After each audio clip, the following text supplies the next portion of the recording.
Gracias por venir a todos a esta primera charla del 9º ciclo de Ciencia Compartida. Empezamos en 2012 y hasta la actualidad, ininterrumpidamente. Hay gente que ha entrado, otros han salido y otros han vuelto a entrar, como es mi caso. Pues para esta primera charla tenemos a una persona de excepción, de mucho interés para ustedes, Jorge Chachero. Él es un experto en documentales de difusión, de divulgación, científica de la vida submarina de nuestros litorales, ¿no? Y nos trae pues uno de sus muchos trabajos, como es bajo una serie, una parte de una serie bajo nuestros mares, en este caso el Cantábrico, ¿no? Que conoce muy bien, puesto que además vive ahí, en Asturias. Y nada, lo hemos cogido al lazo porque está con ocasión del Photosub 2019 de jurado, y le hemos dicho que aquí tiene que hablar. Así que la palabra y el tiempo para ti, Jorge. Muchas gracias. Venga, gracias. Sí, en primer lugar agradeceros a todos estar aquí, a la propia facultad por haberme invitado. Y lo que vamos a ver ahora es una selección de pequeños documentales que se hicieron para Televisión Española. Ya hace unos años, en el año 2011, se emitieron en la franja de grandes documentales en la 2, y conseguimos meternos ahí, que no era fácil, un poco utilizando el formato cortito, que para las televisiones les viene muy bien, porque digamos que hacen ajustes en lo que es la programación, pequeños ajustes, y de hecho cada microdocumental es de 2 minutos. Entonces la calidad les convenció, la duración les convenció. Ya estaba montado prácticamente cuando lo vio la productora de Televisión Española. Y os voy a contar una cosa curiosa, y es que Televisión Española, ahora no lo sé, pero de aquella no pagaban nada, y además te pedían una exclusividad de 3 años. Pero para mí era un buen lanzamiento, digamos, al público como profesionalización, porque para mi currículum era muy bueno decir, oye, acabo de conseguir poner algo en Televisión Española. Ellos me permitieron de aquella poner algo de publicidad, unos logotipos al final, porque acababa de salir la ley en donde se decía que en Televisión Española no se permitía publicidad, pero yo podía poner unos patrocinadores, patrocinadores culturales, me decían que tenía que ser patrocinio cultural, que es un truquillo que utilizan muchas veces, y de alguna forma yo amorticé un poco lo que fue la inversión para hacer el documental.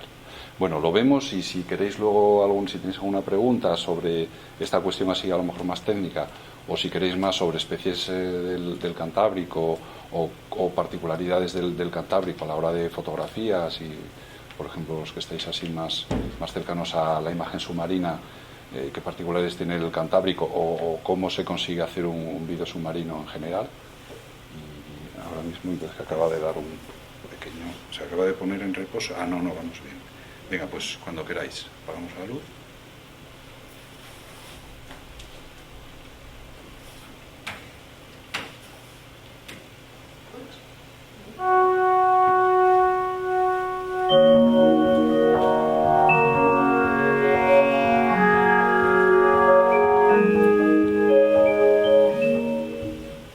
Tapices multicolor sumergidos.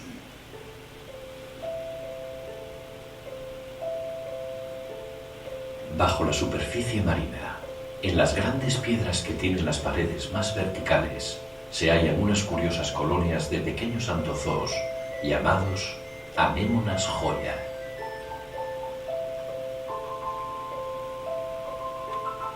La palabra antozoo significa animales flor, y como tales tapizan las paredes con manchas de diferentes colores. Se reproducen sexualmente, expulsando en el agua el semen y los óvulos que darán lugar a una larva de aspecto único y que, pasado el tiempo, se fijará al sustrato para convertirse en anémona. Pero el motivo de que se encuentren en grupos de la misma tonalidad se debe a que también pueden reproducirse por gemación, es decir, cuando un individuo encuentra buenas condiciones, produce unas pequeñas yemas que crecerán y se convertirán en adultos genéticamente idénticos al progenitor. Estos grupos diferentes compiten por el territorio con los grupos vecinos, y entre unos y otros se pueden observar franjas en las que tienen lugar las disputas.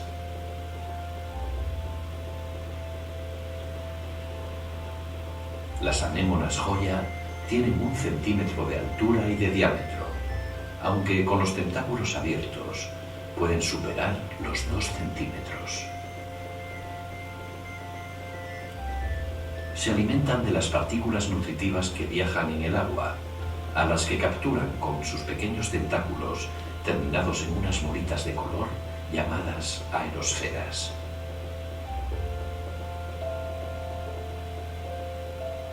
Maestros del camuflaje.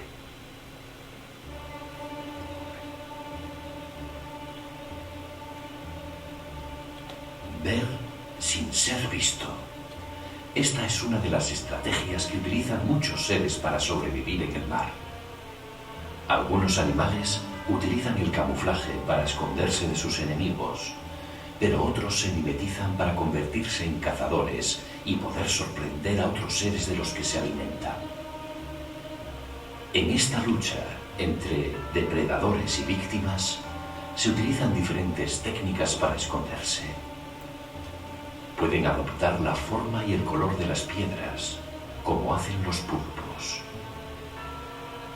o imitar el aspecto y los movimientos de la vegetación, como las sepias, levantando sus tentáculos para mecerse con la corriente. O dejarse crecer esponjas y algas sobre el cuerpo, como hacen los cangrejos araña y los centonios. O cubrirse con trozos de algas y piedras, como hacen los erizos, que sujetan estos objetos con unos pequeños pies que tienen entre las espinas. También pueden adoptar la forma y el color del entorno en el que se encuentran, como el rascacio, que puede elegir un aspecto de roca con sus dibujos y texturas, o imitar los colores de las algas rojas entre las que vive. El rascacio es mal nadador, porque carece de vejiga natatoria. Eso le ayuda a mantenerse posado sobre el fondo, quedándose inmóvil durante horas, hasta que algún pez distraído pasa cerca de su boca.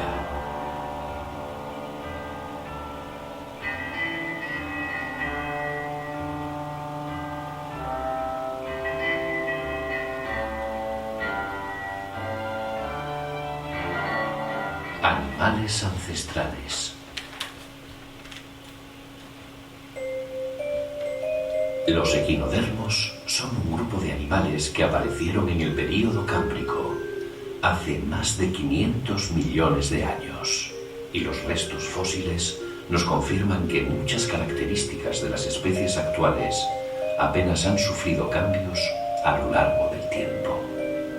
La palabra equinodermo significa piel espinosa, debido a que algunas especies tienen grandes púas, como los erizos de mar y algunas estrellas. Los equinodermos disponen de un sistema hidráulico que hace circular agua por unos apéndices móviles llamados pies ambulacrales. Estas estructuras únicas suelen terminar en pequeñas ventosas, lo que es de gran ayuda para caminar y desplazarse por el sustrato. La alimentación de los erizos se compone básicamente de algas que mastican con una compleja boca que, al igual que su cuerpo, tiene una estructura simétrica de 5 radios. La holoturia negra o pepino de mar es un animal de hábitos detritívoros.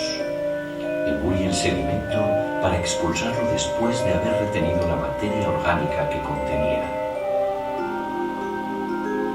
Otras especies de holoturias se alimentan atrapando las partículas alimenticias con unos brazos que tienen alrededor de su boca y que van recogiendo a medida que capturan algo. La estrella de mar espinosa es un gran depredador de moluscos bivalvos, mientras que la estrella roja come esponjas y gusanos.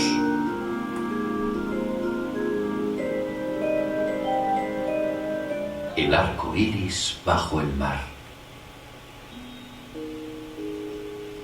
Bajo las aguas que bañan la península ibérica se pueden observar unos pequeños invertebrados llamados opistobranquios o babosas marinas, que están emparentados con nuestros vecinos de tierra firme, los caracoles. Aunque en el proceso evolutivo la mayoría de las babosas marinas se han deshecho de la caracola, algunas especies no la han perdido del todo y mantienen una pequeña concha que llevan tapada con su manto. Muchos de estos seres tienen diseños de llamativos colores, con los que realizan una auténtica advertencia visual e intimidan a sus posibles depredadores para no ser devorados, ya que sus tejidos contienen potentes toxinas. Algunas especies toman el oxígeno del agua por medio de unas branquias que llevan en el dorso y que, al menor roce, recogen en el interior de su cuerpo. Son seres hermafroditas. Esto quiere decir que son hembras y machos a la vez y practican la fecundación cruzada. La puesta de huevos está protegida por una sustancia gelatinosa y normalmente está dispuesta en cintas pegadas al sustrato en forma de espiral. Muchos animales y vegetales marinos están siendo investigados por la industria farmacéutica, ya que contienen químicos aún por descubrir. De algunos opistobranquios se han conseguido obtener sustancias para el tratamiento de enfermedades, como la psoriasis nerviosa y algunos tipos de cáncer.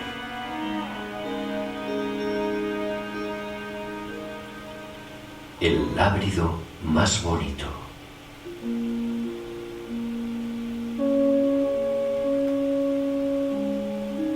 La familia de los lábridos está representada por más de 500 especies repartidas por todo el mundo, especialmente en aguas templadas y en los trópicos. En el Cantábrico y el Mediterráneo podemos disfrutar de la presencia de uno de los peces más espectaculares de esta familia de vertebrados. Se trata del gallano, que puede alcanzar los 30 centímetros de longitud en su edad adulta, llegando a ser muy longevo. Es una especie con grandes diferencias de color entre machos y hembras.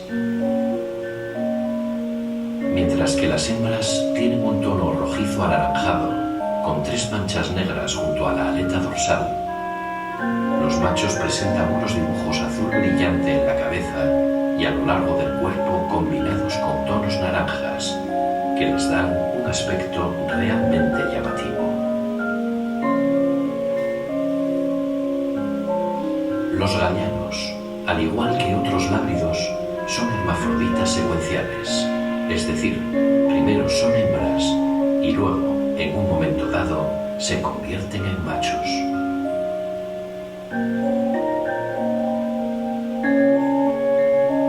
Se les puede encontrar en aguas superficiales, aunque los machos tienen una distribución más profunda que las hembras y los jóvenes. Pero a finales del invierno se acercan a la costa, a fondos con grandes agujeros entre bloques y grietas poco iluminados.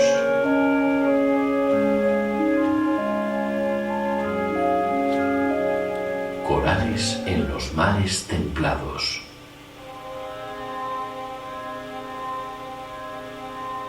El agua marina contiene gran cantidad de partículas alimenticias, que son capturadas por las gorgonias y otros nidarios parientes de los corales tropicales, solo que aquí, en los mares templados, no forman arrecifes. La palabra nidario proviene del griego, que significa ortiga, puesto que disponen de células urticantes. Las gorgonias están formadas por colonias de pólipos que utilizan una estructura común ramificada y están conectados entre sí por un sistema de canales. Se encuentran siempre en zonas de corriente, creciendo perpendicularmente a esta para capturar la mayor cantidad de alimento. La gorgonia blanca es la otra especie que podemos encontrar en el Cantábrico. La mano de muerto también es una colonia de pequeños pólipos pero el esqueleto que lo sujeta no es tan duro. Son los corales blancos de nuestros mares. Otra especie que también es colonial es el zoantario amarillo. Pero, a diferencia de las gorgonias, los individuos crecen independientes sobre la roca, aunque permanecen conectados por unos estolones. En los mares peninsulares también se encuentran unos pólipos que crecen independientes y que contienen pequeñas estructuras de carbonato cálcico. Son los verdaderos corales. En realidad, estas estructuras son su propio esqueleto y permanecerán después de que el animal muera.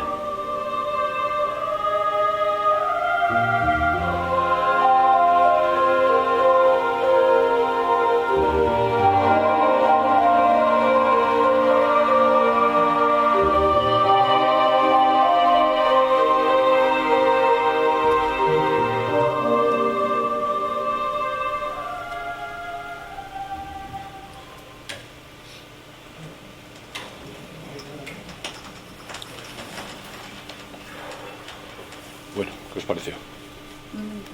¿Reconocéis alguna especie? ¿No? Sí. Por aquí se puede ver alguna de estas cosas que... El gallano, por ejemplo. No, el gallano. La estrella Aquí espinosa. el más parecido es el peje perro, el gallano. Pero la estrella espinosa, la estrella roja y poco más.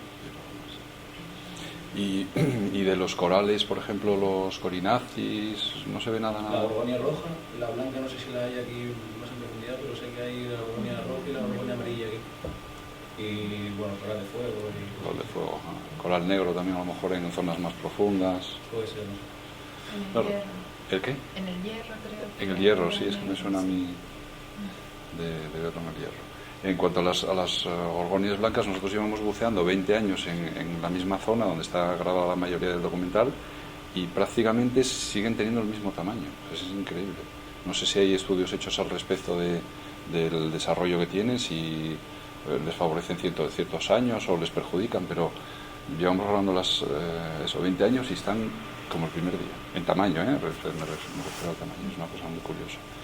Y luego más cosas que hemos observado, que no sale en este documental, pero en otra serie que estoy preparando ahora, en la gorgonia roja, viven unos pequeños parásitos, vamos a decirlo así, que son unos pequeños caracoles que en realidad se alimentan de ella. Y sin embargo, a ver cómo os lo explico, de todas las gorgonias rojas que hay en esa zona, la más saludable es la que tiene los parásitos. Yo lo he comentado con biólogos marinos, un poco para llamar la atención al respecto de esto, si no será algún tipo de colaboración. O sea, vale, si yo me como algún pólipo de tu estructura y sin embargo te mantengo limpio de algas o de otros parásitos que puedas tener. Y lo curioso es que después de 20 años también observando el mismo coral con los mismos parásitos, es el más saludable y el que ha... Son parásitos, entonces es simbiosis, ¿no? Entre ellos, Sí. no me equivoco, ¿verdad? Sí, Pues sin embargo si fueran parásitos se alimentan de sí, los claro, pólipos. pero Muy, yo te quito lo que a ti no te conviene y yo a su vez me pues alimento. es una cosa muy curiosa y lo comenté por Facebook con un biólogo que tiene publicado cosas sobre el Cantábrico y con Ricardo Roberto y me dice que clarísimamente son parásitos, pero que habría que investigar más. O sea, que igual que hay otras cosas, habría que dedicar muchísimo más tiempo, más científicos, más dinero, más tiempo, como todo. Hay cosas fascinantes que lo vamos observando y nos quedamos con la pregunta ahí en el aire de que, bueno, realmente... Bueno, me voy a callar un poco, a ver si tenéis alguna preguntilla por ahí. A mí me gustaría hacer, bueno, es que oigo una observación. La temperatura, siempre hemos oído que en el Cantábrico es muy baja. ¿Qué temperatura hay a lo largo del año en esas aguas? Mira, en invierno las temperaturas más bajas con las que empezamos a bucear prácticamente en enero, febrero, vienen épocas un poco más recalmadas que nos podemos meter, anda sobre los 11-12 grados. Allí no buceamos muy profundo, porque con 15 metros de profundidad, 20 como mucho, la zona esta donde está grabado casi todo, eso, 11, 12 grados. Y luego en verano te puede llegar a los 18, 17, 18 grados como mucho, a esa profundidad, 15, 20 metros. Y lo que sí es cierto es que hay uno de los capítulos que es sobre las algas, sobre los kelpos, sobre las laminarias y las acorrizas, que antes en Asturias era muy frecuente. Te metías en cualquier zona y veías todo tapizado de las algas pardas estas, incluso te podías meter por debajo, eran auténticos bosques, y desde hace unos 15 años desaparecieron.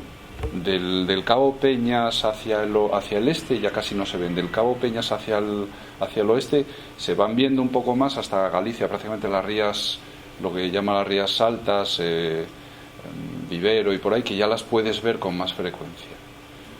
Y ahí el cambio de la temperatura del agua está afectando clarísimamente lo que son los bosques de algas.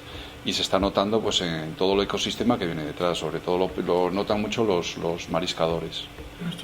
Este cambio del que habla es a mayor temperatura o a mayor temperatura. Entonces como dices que en la zona ya de las Rías Bajas, que sería ya la provincia de Lugo y toda la zona de Asturias y tal, en las rías podemos pensar que es más normal que haya como más productividad, más plancton, más partículas alimenticias, ¿no? y que por tanto eso puede favorecer un poco, o sea, es que no me aclaro bien.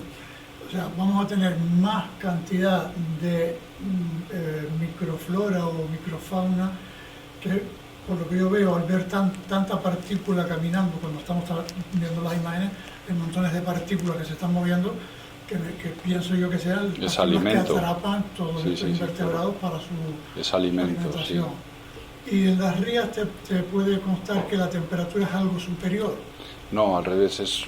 Allí tienen, en las rías, sobre todo en las rías bajas, en la zona de Vigo, tienen una cosa que se llama afloramiento, que es cuando soplan los vientos del nordeste, en la época anticiclónica, cuando aquí están los alisios en pleno funcionamiento. Allí en Galicia se produce un efecto que es que el nordeste se lleva las capas superficiales de agua más, no vamos a decir caliente, pero más templada, se la desplazan hacia el oeste, y entonces hay un efecto de absorción de las aguas profundas más frías y más cargadas de minerales, que junto con que el nordeste o el anticiclón hay más sol, se produce una explosión de vida, gracias a que el agua fría viene más cargada de minerales. Y lo llaman el afloramiento. Y es lo que ese aporte de agua fría, a pesar de la corriente del Golfo, es lo que está manteniendo un poco las aguas más frías. De hecho, si vais en verano en pleno mes de agosto a las Rías Baixas, dices, pues, esto está helado, esto no se puede uno bañar aquí, porque... Y el agua muy turbia, por eso que comentabas del alimento, de lo que mantiene pues las colonias de mejillones, los cultivos de mejillón que están haciendo, y toda la cantidad de micros de filtradores que hay en Galicia, que es increíble. Sabes que aquí tenemos también el afloramiento africano, y sabes que recibimos la corriente del Golfo, que para la latitud en la que estamos, no del Golfo sí, de la que baja, para la latitud en la que estamos, el agua es bastante fría. Es bastante fría, claro. No hay un efecto, a ver, me suena de oír cosas en septiembre, octubre, que se ramifica una de esas corrientes que a veces llega con más potencia y se ve mucha más fauna, se pueden llegar a ver tiburón ballena, más mantarrayas. ¿Os suena? Javi seguro que le suena. ¿No te suena, Javi? En el Hierro, por ejemplo, hay algunos finales de verano que hay mucha más vida, precisamente porque una de esas corrientes de ese afloramiento... Sí, a finales de verano llega el sol rayo, la manta diablo y alguna especie más. Pero sobre todo lo más famoso es el tiburón sol rayo, que viene a desovar a la costa. A la y costa, está a 3 o 4 metros de Sí. Algún año me tocó... Nada, en agosto estuvieron en el Hierro, de hecho cerraron la reserva, la zona de la reserva marina, la zona de buceo. La cerraron. Cerrado hasta hace 2 días o hace 3 días que volvieron a abrir un poco por respeto, ¿no? Porque luego la gente... porque aquello fue, yo estuve en agosto allí y aquello fue una locura, porque todo el mundo quería ir a ver las hembras. Porque este año se acercó más de lo normal, se podía ver a 3 metros. Sí, estaba cerquísimo. Tiburón de 4 o 5 metros. Ahora se puede ir, pero con micrófono. No, siempre se ha podido, allí no se puede ir sin instructor, en principio siempre vas con el club de buceo correspondiente. Pero todos los clubes de buceo podían ir. La restricción que se hizo fue solo algunos y al final es que creo que no, y ahora lo han vuelto a abrir otra vez. Es muy curioso. ¿Has podido trabajar en algo con el Cañón de Avilés y esa zona de...? Sí, bueno, trabajar. Estuve embarcado en uno de los buques del no sé si es del IEO o del CSIC, el Sarmiento de Gamboa, bueno, lo conoceréis. Me parece que es del CSIC, sí, porque ahí había un proyecto compartido entre el IEO de Gijón, el de Santander también y la Universidad de Oviedo. Entonces unos iban a alargar unos aparejos para tomar mediciones y la Universidad de Oviedo lo que estaban haciendo era recoger cosas del fondo, que bueno, a mí me invitaron a ir, fueron 11 días embarcados en el Sarmiento de Gamboa, grabando todo lo que estaban haciendo. No se llegó a hacer nada con eso, ese material está ahí esperando un poco un día que haya algo de dinero o que alguien quiera hacer algo con ello, porque es muy interesante. Y de todos los aparejos que se echaban a recoger muestras, se echaban unas dragas a fondo a 4.000 metros de profundidad, me parece que se llegaron a echar. Y lo más alucinante de todo fue, por un lado, un pulpo de estos un pulpo de orejas, no sé cuál es la especie. Sí, se llama pulpo dumbo o algo así. Pulpo dumbo, pues un ejemplar de pulpo dumbo. Alucinante. Y la segunda parte más alucinante, la cantidad de basura que salió del fondo. O sea, la cantidad de plásticos, pero no plásticos del SPAR o de Alcampo, no, plásticos industriales, plásticos de esos de envolver hierba, no sé, no lo que nos están vendiendo de las bolsas, que también afecta, pero lo que hay en el fondo son plásticos más tipo industrial. Y yo no lo sé, hay algunas zonas que deben de estar llenas. Pero además el Cañón de Avilés coincide con la desembocadura del río así más grande de Asturias, el Nalón. Es más, hace un poco el dibujo casi que viene haciendo el Nalón. Y la parte esa fue muy interesante, la parte de recogida de muestras. Es un trabajo, no sé si alguno habéis estado embarcado en algún oceanográfico. Sí, cuento una salida de campo. Y luego estuve en tercero se embarcan hacen una pequeña campaña de 8 horas. De 8 horas, o sea que no lleguéis a pasar la noche. Pues es que lo que está chulo es poder dormir allí, pasar por lo menos 2 o 3 días ahí, tratándote con los rudos marineros. Yo creo que... Venga, es la hora, ¿no? Sí, yo por si tienen clase ahora, ¿no? Para que no lleguen tarde. Bueno, si están cómodos, si están cómodos y quieren seguir hablando, es por ustedes, no por mí. No, yo sí que Vale. A la 1 tienen clase, pero vamos, si hay alguna cosa más que quieran comentar, una oportunidad. Pues nada. Si no lo van a ver, exacto, lo van a ver en el jurado del Photosub, con lo cual cualquier cosa. Sí, cualquier cosa, allí estamos.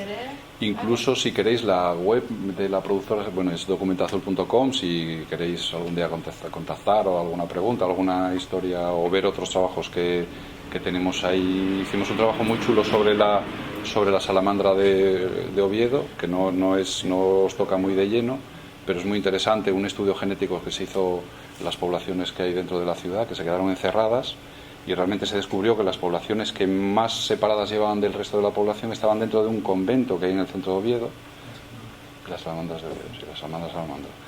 Y luego acabamos de presentar un documental ya un poco más ambicioso, de 1 hora de duración, sobre la vida del salmón, la relación con el hombre y el estado actual del salmón atlántico, ¿no? Intentando también meter caña con la polémica que hay sobre seguir matando salmones o no seguir matando salmones, tanto en el río como en el mar, que es donde más burradas se están haciendo. Así que documentazul.com, pues, si queréis hacer echar un ojo ahí.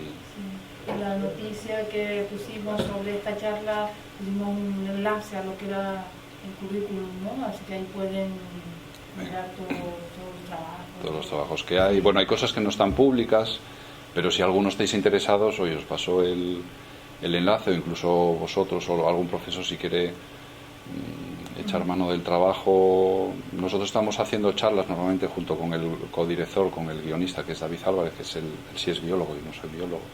Y sí que estamos haciendo charlas tanto en colegios como en universidades, e incluso si aquí queréis en un momento dado uno de los trabajos decir, oye, me interesa esto para una clase de genética o de lo que sea, pues por supuesto no están públicas porque están comercializadas internacionalmente, entonces no es compatible tenerlo abierto a público y comercializarlo. Pero si estáis interesados, ahí os ponéis en contacto con nosotros y lo hablamos. Bueno, pues nada, muchas gracias por... Muchas gracias.